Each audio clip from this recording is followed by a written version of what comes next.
Hey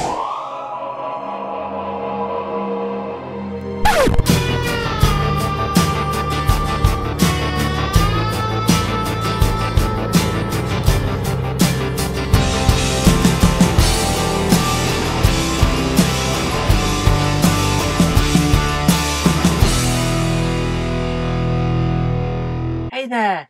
Well, I hope you were paying attention last time when I told you to take exceptionally good care of yourself. I hope you did. Anyway, it's good to have you back. I'm Jennifer Kirk, and we're going to be doing another box opening and review video today, another twofer. We've got two pretty similar wagons, and we're going to have a good closer look at the construction of these and the livery application. So without further ado, let's have a look. What we've got here is two of the 7-plank fixed end wagons from the Bachmann branch line range, and Bachmann also do the end tipping wagons, but both of these are the sort of more usual open goods wagons. We've got two adjacent catalogue numbers, 37111 and 37110. Now, I bought these two in a model shop, and these are new old stock insofar as it had them in stock for an awfully long time. So you can see there, it just goes to show that if you're prepared to shop around and go to some of the model shops which are a little bit off the beaten track and maybe not some of the big box openers that are more well known and prevalent on the internet, you can still pick up some pretty good bargains. So I got these for, they're priced at £7.70 each, and it let me have them for £7 each. So it just shows still bargains out there if you're prepared to go hunting. Now, same base wagon on both of these. It's a wagon that Bachmann have had in the range since about 1997, and it's a pretty good wagon, and it still holds its own, despite the fact that Oxford Rail have brought out some fairly stiff competition.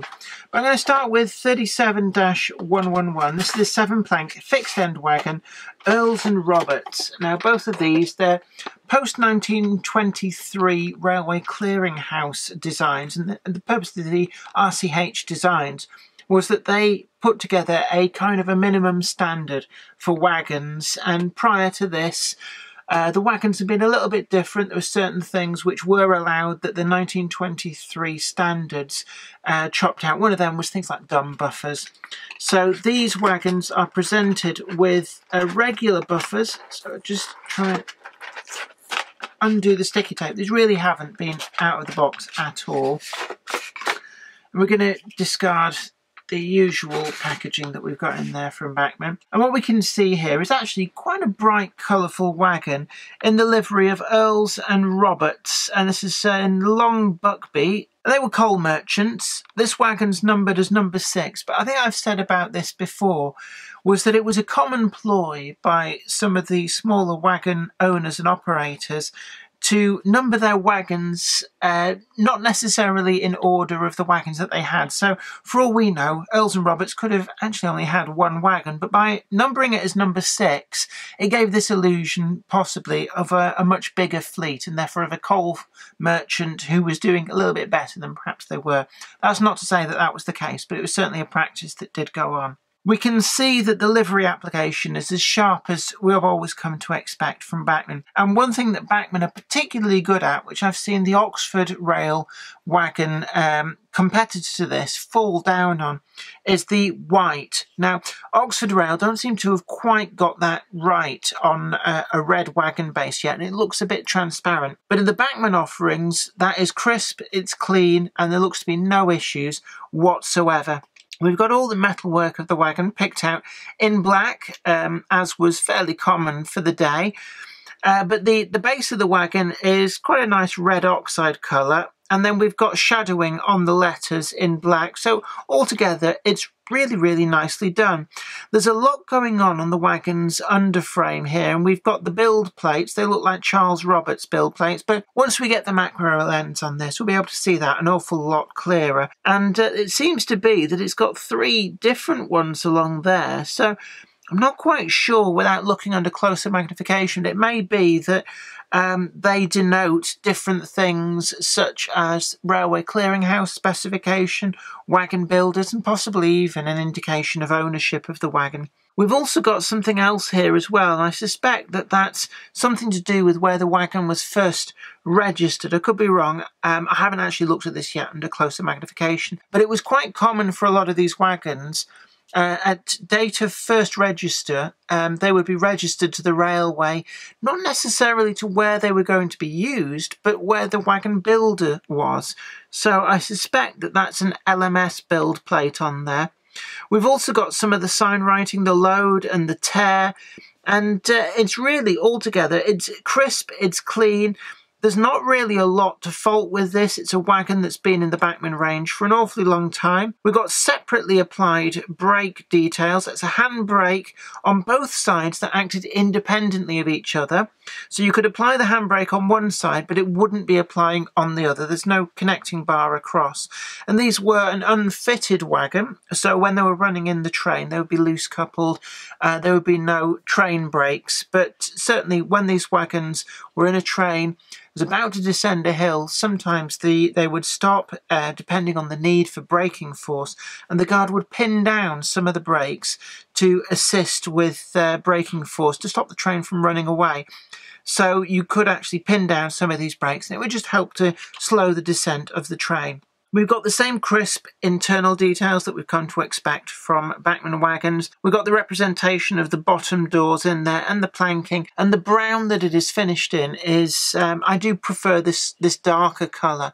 I've said before, it does seem to work much better with the interior of the model wagons to represent the wood.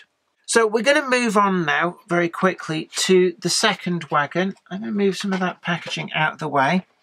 And again, it's the same base wagon as the Earls and Roberts one. So we're going to quickly get through. Again, it's never been out of its box, new old stock. So just got to undo that little bit of tape.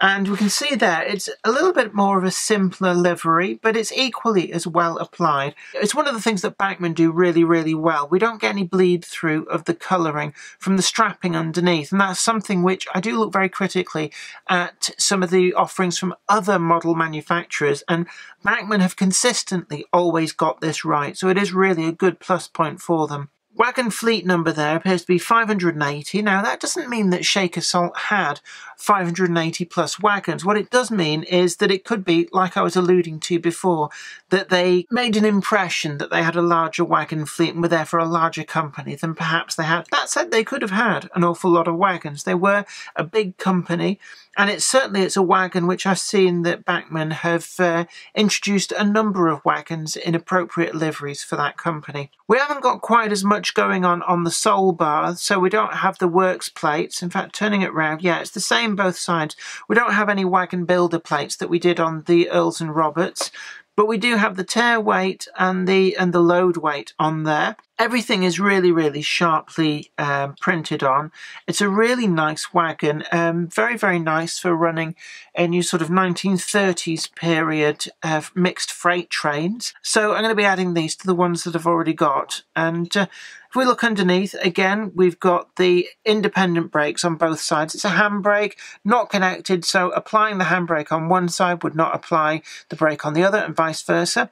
Couplings on both wagons are presented in NEM pockets. These are late enough that they're not cranked, easily swappable out for KDs, anything like that. The wheels as well, we've got the nicely done metal wheels that Bachmann do, and they're the twin spokes, but on the Earls and Roberts, we've got the white walls on the wheel tyres, whereas the Shaka Salt, we can see they're just absolutely plain there. The metal actually comes out quite a nice colour. It's not too bright, so I'm quite happy running these without any real degree of weathering. They are pretty free running, both wagons. seem to be very free running, and they just roll and roll and roll there. So altogether, we've got two good stalwarts for the stable for running with the probably about big 4 period locomotives. Then the wagons themselves, the base wagons, aren't suitable for pre-1923, but it doesn't mean that these liveries aren't suitable for pre-1923, and it's one of the foibles that all of the major manufacturers have been doing, in that they have post-1923 design wagons quite happily brought out with liveries that are more suited for wagons from around the turn of the last century. So I'm not really too sure about these. They may be fitting for that 1930s period, but I'm not really all that bothered. It's always nice to get these colourful wagons into the collection, and I'm very pleased with both of these being able to be picked up for a pretty reasonable price. Now, I hope that was informative too. Don't forget to like this video, share it too, and also subscribe to the channel. You'll be the first to know about new videos as and when they go up. But until next time, don't forget to take really good care of yourself. You know you want to. Yes, you do. And we'll be seeing you next time back here on the Jenny Kirk channel for some more videos. We've got all sorts going on. So without further ado, you take care of yourself, and bye for now. If you liked today's video, please consider checking out my Patreon page, where you can help me to keep making the videos that you love. Thank you. Today's video has been brought to you by my books, Bringing Home the Stars, Twinkle Little Star, and also you can get the complete comic collections of All Over the House, Books 1, Books 2, and also the wacky zany Life of Knob T. Mouse. Thanks, and catch you later.